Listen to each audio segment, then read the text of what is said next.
Hello. Vì nào khăn mò, cần về makeup artist thiam bear nghe tin thang yên tin cái gì? Hello, yêu hết sang rồi hồ mò, cái số initiative về đó là cái tia, thiam anh tin được cả. Cái số cái gì nghe ôi tuần cùng customer fans ya, tuần cùng sungin pakhat, chắc là nên ya, Kylie nói sẽ cho cái gì vậy? Ngồi rồi cần bị lóc nghe Kylie. Hello, Kylie Jenner. Hello, I'm right, okay. I'm not busy right now. No, I have no customer this year. Yup. No, I'm not come to USA. No, New York. I go to New York. Wait, cái đào mày doon. Sorry. I call you a later. I call you a later. Wish you well, bestie. Bye. nghe đi chơi nào tên gì mò? Nè. Cái đó mình sẽ chơi đâu cái rồi.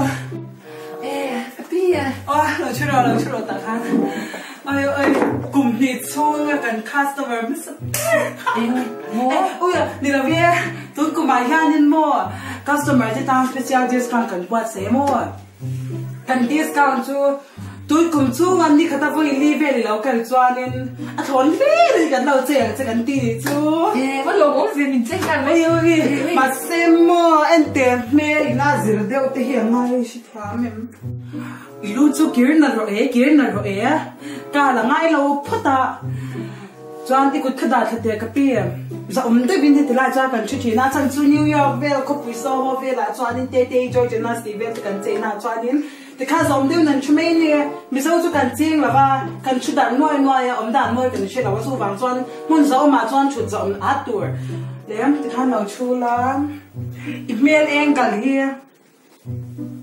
sẽ chú con anh ya con cho nên rectangle thì po anga square mà ta luôn thì khá cái ít khá bé thì thì hiện ní thì dân tin thì sort chuyện này mà số ngày đó anh ấy xí cho anh riêng là đang between them hello anh ấy là khang hồ em mẹ cho anh mỗi chút cái nồi lẩu phất mà sẽ cái gì tùy việc sẽ lấy cái nồi toàn trên nhà cho anh có thể cái lẩu khắp riêng tiếng mà dung như cái khắp khát cho nha anh sẽ inchi sin tiếng cái này tung như ngao rồi có sự mi tar rồi cũng phải đến món hay cái make up bung rồi mình tao tắc em US cosmetic mình tao tắc gì mà mi tới phải cần nhà ui lẩu liền phải hay chưa phải sụt hay chưa hay bị chế nào mà khá bác em nghe ngay mẹ là khan cái tiếng mẹ chia cái chú là tất cái chế ngay để nếm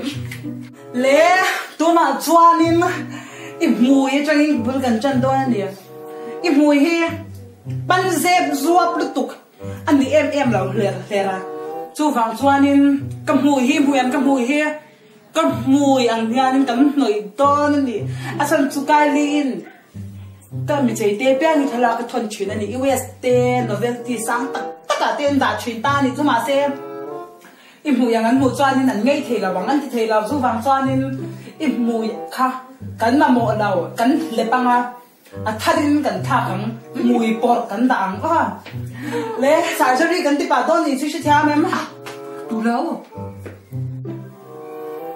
lẽ cái thế giới tổ chức mùi extension bộ cắn tí sao va nên đó lẽ